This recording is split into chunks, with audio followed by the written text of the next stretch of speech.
Welcome to the Blogger Genius Podcast, brought to you by MiloTree. Here's your host, Jillian Leslie. Hello, everyone. Welcome back to the Blogger Genius Podcast. Before I get started with today's episode, I was wondering if you would like to get a weekly email from me. It comes on Sundays, and what I do is I talk about my most recent podcast episode, and I identify the 4 biggest takeaways from that episode. It's like, as I've said, it's like a cheat sheet. And this way, you get to keep up with what is really happening in blogging and online business. If that sounds interesting to you, please head to bloggergenius.com and sign up. Super easy, bloggergenius.com. For this episode, this is a special episode. We just finished our last coaching group, and I've been thinking about what makes a successful blogger today. And I synthesized it down, and I wanted to share the patterns that I am seeing over and over again. So without further delay, here is my special solo episode. I'm excited to do this episode because I feel like I sit in this unique position where I get to see our own businesses. So David and I, my husband and partner, and I started Catch My Party in 2009. It's still growing and going strong. And then we've also started MiloTree. I've started the Blogger Genius podcast. We have a variety of revenue streams, and we've been around for a while that I've been able to watch trends come and go. Also, because of my podcast, I get to interview successful bloggers and online entrepreneurs, also industry experts, to really hear what's connecting right now for them. And we do coaching. If you are interested in one of our coaching groups, head to milotree.com/group. Our new group is starting end of October. And from working so closely with our groups, we show up live with them, and we roll up our sleeves and get really into their businesses. Some of them are incredibly successful. Some of them are just starting out. Some of them are struggling.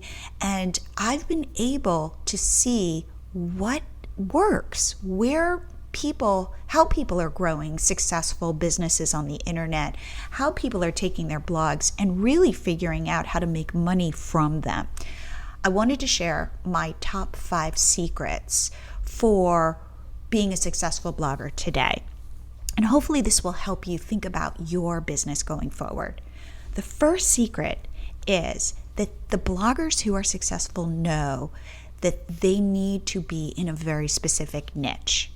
Back in the day, we could be generalists and blog about a whole host of topics. Today, people are rewarded for being specialists and knowing their audience, knowing their content, knowing what problems people are struggling with, and coming up with solutions for those people, for their audience. Also, Google rewards you if you are an expert. It's called authority, and you want to gain authority in your space. So the more narrow you are, really the better. You can have this one-on-one relationship with your audience. So the first secret is do not be afraid to niche down and actually go toward that. See what's working and what's connecting and build off of that content so that you can take a problem, let's say, that your audience is having, and you can tackle it from a variety of different angles. The second secret that I think successful bloggers know is that their job is ultimately to sell something to their audience. Bloggers a lot of times think, well, they'll make their money via ads or even sponsored content. However, especially right now, ad rates have gone down. Sponsored content is great if you can get it. Brands, though, expect more from you than they did, say, 5 years ago. And those sponsored posts are hard to scale. You're always having to recreate them from the ground up.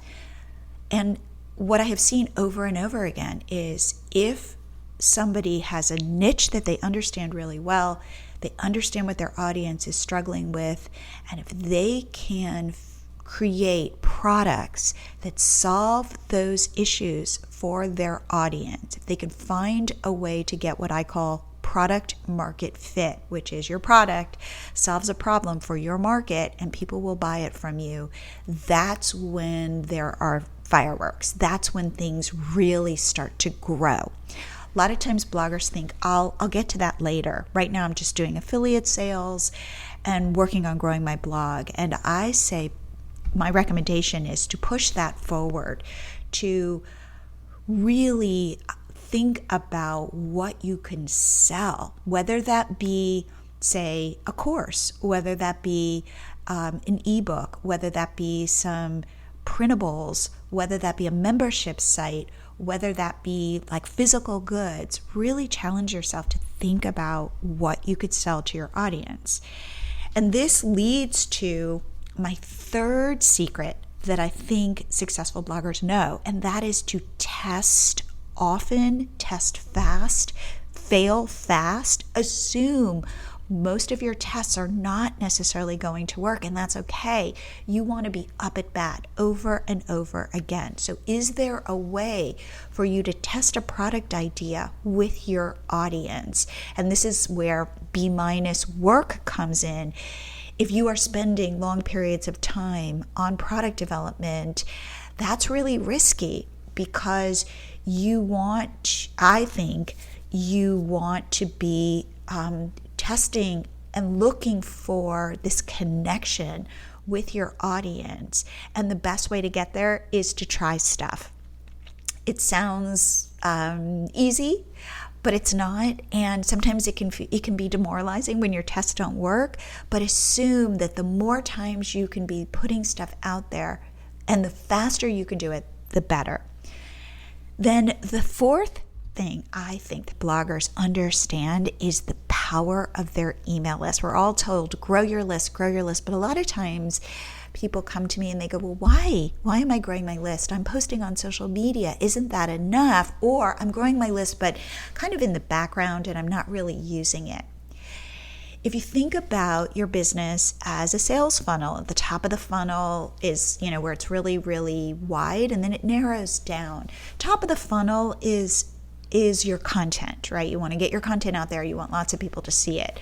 Top of the funnel is social media. You're posting on social media, hoping lots of people see it. But it's really email where you start to develop this deeper relationship with your audience. So let's say you have a post, you write a post, you put a pin on Pinterest, somebody clicks over because they've got a problem, you've got a solution, and there's a very shallow relationship there. But if you can get that person onto your list so that they get to know you and hear how you are special, hear how you know the solution to their problem, that's where you get to, again, make this connection, a one-on-one connection rather than a one-to-many connection. And because secret number 2 is that this person, this blogger, knows they want to be selling, the best way to sell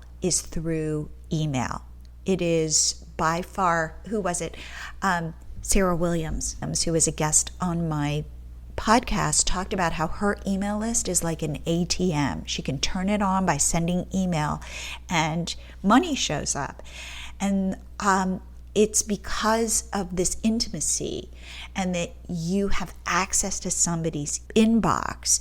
That's where the power lives. So I highly recommend you give care to your email list, providing your audience solutions and a connection, and asking them to be emailing you back, because this is also a great way to learn about your audience. What exactly are they struggling with, so you know what you can offer them as solutions and that you can then go monetize those solutions.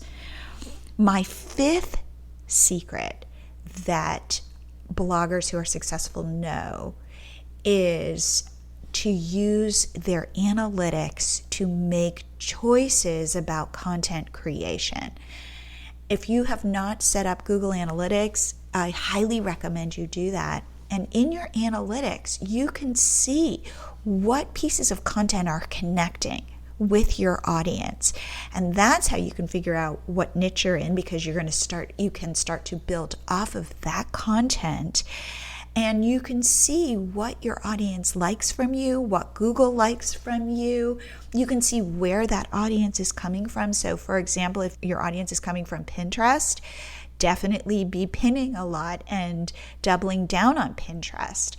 If you have Google Search Console also set up, I highly recommend you do that as well. That Google Search Console shows you how Google sees your site and what keywords Google thinks you're an expert in, and you can target those keywords, which I highly recommend you do. But what successful bloggers know is to build off of what's already working for them and to use their analytics as a way to make informed choices. And that is how they have had success. So those are my 5 secrets. So the first one is to really dig into your niche. My second one is to focus on selling products that solve problems for your audience. My third is to test fast, test cheaply, test often, and do B- work, and assume your tests are not going to be successful, and that if you can find something that is successful, that is like you striking gold. My fourth is to focus on your email list, that is your way of developing one-on-one relationships with your audience and learning from your audience. And my fifth is to use your analytics strategically to make smart content choices so that you can continue to mine what's already working for you. And I have a bonus. This is my bonus secret that I think all successful bloggers know, and that is not to call yourself a blogger. I think that's too limiting. You are an online entrepreneur, and you are not a content creator, but I would call you a content marketer. And I say this, and people kind of, their eyes go wide. But every single one of your blog posts, I recommend you think about it as a sales page, not just as content. And what I mean by that is it has a goal attached to it. So this piece of content either is set up to get people to sign up for your list, to buy your product, to click through to other posts on your blog so it grows your traffic, to grow your social media. But every blog post needs a meta goal that you've identified and that you've put in place to grow your business. Okay, so here's my ask. Now that you've finished listening to this episode, please email me at jillian@milotree.com and let me know which of these 6 secrets really resonates with you. Say there's one that you're implementing and you're killing it. I want to hear it. If there's one that you're struggling with, please let me know that. And if there's one that you want me to go deeper into, really explain, maybe do a podcast episode about it, please let me know that too. It doesn't have to be a long email, but I'd like to know where you are in your business. And if you've not signed up for my newsletter to get my 4 biggest takeaways from every podcast episode, please head to bloggergenius.com. I would really love to get to know you better, and I'll see you here again next week.